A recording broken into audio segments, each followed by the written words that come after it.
In a time when empires were forged with steel and ambition, a different kind of weapon was wielded in the most intimate of spaces, the royal bedchamber. On a cold, starless night in February of 1502, within the ancient walls of the Estance castle, a piercing cry shattered the silence. It wasn't a sound of pain or passion.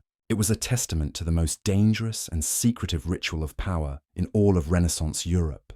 Diplomats and courtiers lowered their eyes, fully aware they were not witnessing a moment of intimacy, but a strategic act that would alter the fate of nations. This secret, so shocking and so explicit, was buried in confidential archives for nearly 5 centuries. But what those long-lost papers finally revealed was a truth more scandalous than any rumor. A 22-year-old woman had transformed her own body into the most devastating political weapon her world had ever seen. Lucrezia Borgia. Her name has been whispered through history as the ultimate symbol of sin and corruption. She was the daughter of a pope, a pawn twice widowed through political assassinations. But the truth is far more complex and far more lethal. This is the story of how a woman who was supposed to be a mere bargaining chip on the chessboard of Italian politics transformed herself into a master predator, changing the rules of the game forever. We're going to dive into the story of one single explosive night, a wedding night that was so strategic and so shocking that it demanded to be witnessed and recorded for posterity. Every sigh, every gasp was treated like currency. This is not just the story of a scandalous wedding. It's a revelation about a secret political protocol that still influences power dynamics today. Before we get to the secrets of that fateful night, let me ask you something. Have you ever felt like you were just a pawn in someone else's game? That your actions were being used for a purpose you didn't choose? This is the very essence of what Lucrezia faced, a life where her destiny was a line item on a political contract. Drop a pawn to predator in the comments if you've ever had to turn your own vulnerability into a source of strength. And be sure to smash that like button if you're ready to expose the hidden history that reshaped empires. To truly understand the stakes of that night, you have to understand the world Lucrezia was born into. This was 1502, the absolute height of the Borgia family's ruthless power. Italy wasn't a country, it was a chaotic patchwork of rival duchies and city-states. The Borgia Pope, Alexander VI, had mastered a new form of warfare. He used his children as weapons, marrying them off to secure control of the political chessboard. In this cutthroat environment, marriage wasn't about love, it was about survival. A wedding wasn't just a ceremony, it was a treaty, and the wedding bed was the ultimate battlefield. For the Este family of Ferrara, this was the gamble of a lifetime. The future of their entire dynasty rested on this single alliance with the Borgias. The price of this deal was steep. Lucrezia's dowry alone was a staggering 100,000 gold ducats, enough to fund entire cities for a year.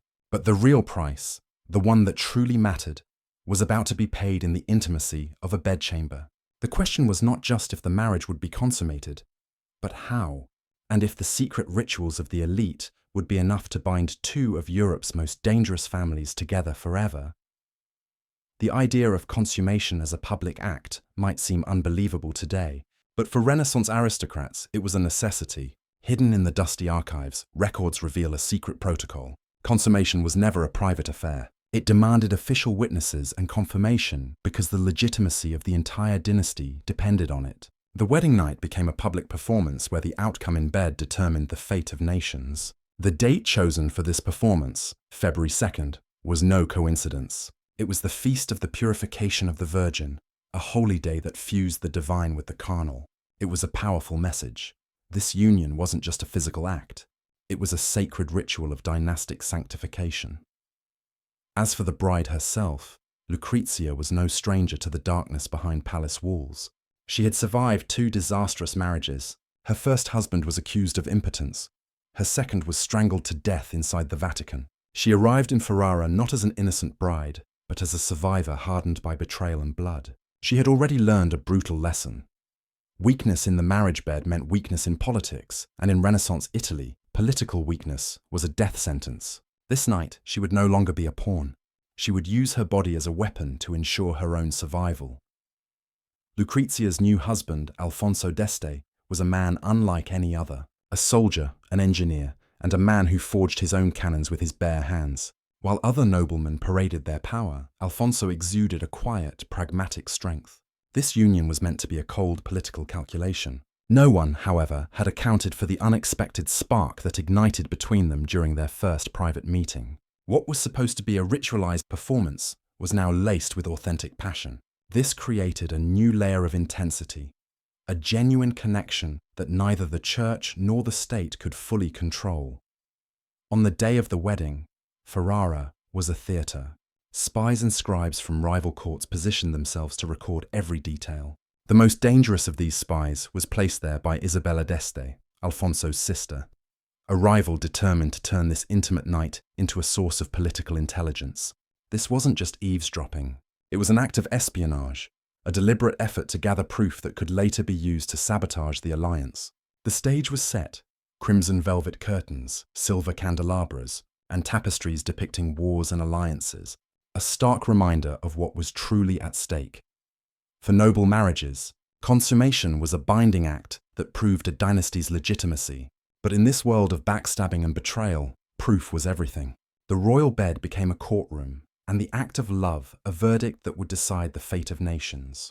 To ensure legitimacy, the protocol called for more than one consummation. Every act had to be recorded as irrefutable evidence. This was a shield against annulments, scandals, and assassination plots. And so the night began, an unprecedented mix of duty and desire. The first act was charged with a passion neither had expected. For once, duty and desire were aligned. This union was not just staged, it was lived. The second consummation, recorded by Isabella d'Este's chancellor, showed just how closely every moment was monitored. To outsiders, this was an invasion of privacy, but to the court, it was a political necessity. The bedchamber was simply an extension of the treaty room, and every sigh and cry was political testimony. The third and final act sealed the ritual. It was no longer just the bonding of two individuals. It was the creation of a new axis of power, an unbreakable alliance between the Borgias and the Estes. When dawn broke, Lucrezia and Alfonso had been transformed. No longer simply bride and groom, they emerged as architects of a new political reality. The successful execution of this dynastic ritual gave their alliance a foundation so strong it would ripple across Italy for decades. Rivals who had prayed for the marriage to collapse were left powerless. They could no longer dismiss Lucrezia as a tainted pawn, or Alfonso as a mere soldier. The record stood as irrefutable evidence that this union was legitimate and unbreakable. Almost overnight, Lucrezia's position transformed. She was no longer a tolerated outsider, but an essential part of the dynasty. Her survival was now tied directly to the survival of the Este line. For the first time, she was untouchable. But not everyone was happy. Isabella d'Este, who had always reigned supreme, now faced a dangerous rival.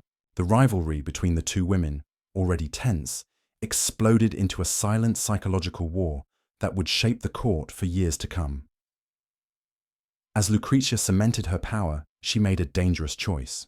A year after her wedding, she began a relationship with Francesco Gonzaga, the husband of her bitter rival, Isabella d'Este. This wasn't just an affair born of passion, it was a political calculation. By choosing Isabella's husband, she not only struck a blow to her rival's pride, but she secured another line of political protection for herself.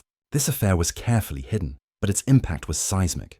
She was no longer just a survivor, she was a strategist who understood how to weave webs of intimacy and loyalty to shield herself from any threat. Let me leave you with 3 life-changing lessons from Lucrezia Borgia's story. First, your body is not a battlefield, it is a tool of power. Lucrezia didn't just survive, she weaponized her situation, turning her vulnerability into an impenetrable shield. She shows us that even in the most constricting circumstances, you can find a way to seize agency and redefine the rules of the game. Second, history is not a fairy tale. It's a ledger of calculated moves. Strip away the romantic gowns and poetic vows, and what remains is the raw truth. The template pioneered by the Borgias and the Estes, where documented consummation was used to anchor unbreakable alliances, spread across Europe. The bedroom was as crucial to politics as the battlefield. Third, the most dangerous players are the ones you can't see coming. History is full of powerful women who, like Lucrezia, wielded sexuality as a weapon as decisive as any army. They were never passive. They were lethal players rewriting the rules from inside their gilded cages. If this glimpse into Lucrezia's world has changed the way you see history, then you've only scratched the surface. Hidden in Europe's secret archives are entire systems of bedroom diplomacy that reshaped empires. The past still has secrets, and you are about to discover them. If you want to unearth more of these forbidden truths, like and subscribe to the channel, and ring that bell to join our secret brotherhood. And in the comments, tell us which historical figure's darkest secrets you want us to expose next. The one mentioned most will be our next investigation. We'll see you in the next one.